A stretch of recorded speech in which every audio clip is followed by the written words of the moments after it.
going to show you what bottom watering looks like. This is great if it prevents a lot of fungal buildup in your plants. So we're back into plants now. I actually should have said that first. I have received a lot of feedback that people miss my gardening thing, and I always think it's so funny because I'm thinking, who wants to see this? But here we are. So I'll deliver. I'm going to show you what I'm using. Here we go.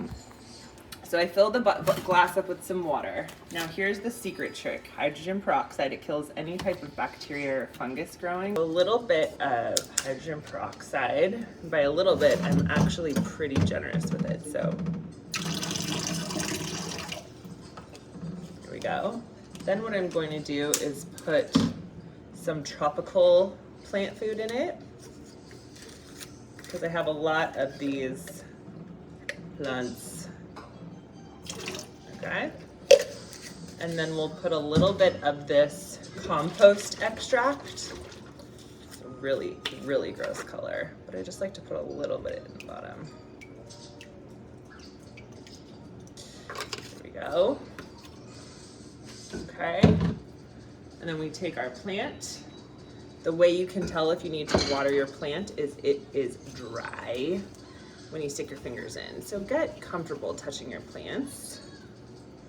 Okay, and I'm going to plop it right in, and you can see how full it is. Now I'll show you in about 15 minutes it's going to have gone down because the roots are drinking it from the bottom. Now if you get in the springtime those little bugs that are birthed from the soil, and they're they're almost like fruit flies, the best trick to do is take your cinnamon and sprinkle the top of your soil. They hate cinnamon, and I go around and I do this on all of my plants, and not only does it smell kind of good, but it prevents those little flies from birthing. So this is the easiest, cheapest way to maintain healthy soil.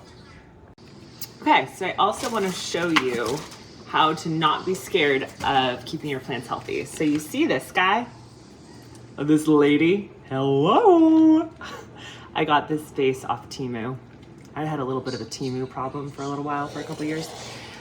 So they get big. These ones can really bloom. I just think it's the happiest plant in the whole world. So this one is the same, but it was enormous and it was kind of falling. So I trusted my gut and I completely cut it. And it's been 2 weeks now. And look it all regrows. And now I'm gonna be able to shape it to exactly how I want, but this is only maybe 2-3 weeks since I cut it and I put it in bright light. And these two plants are the same, just I'm managing their size a little bit. Now I'm a big rose person. I love roses. And one of my tricks for roses is coffee grounds.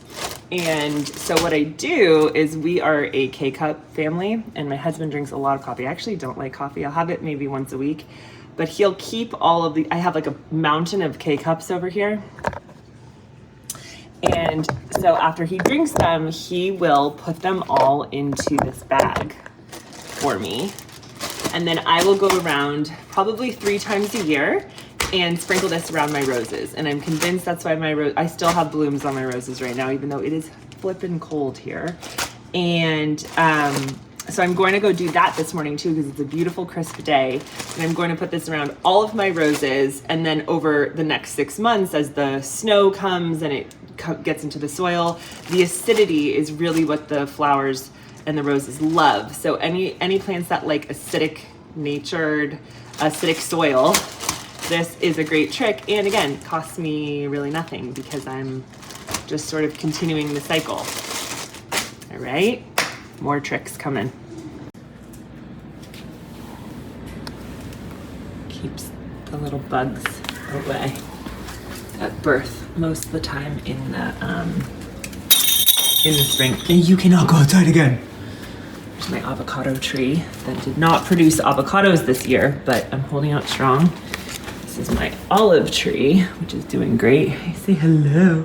There's my plants, my palms, my funky cactus, my succulents, my little palm over there. You know, I just don't like to discriminate with plants.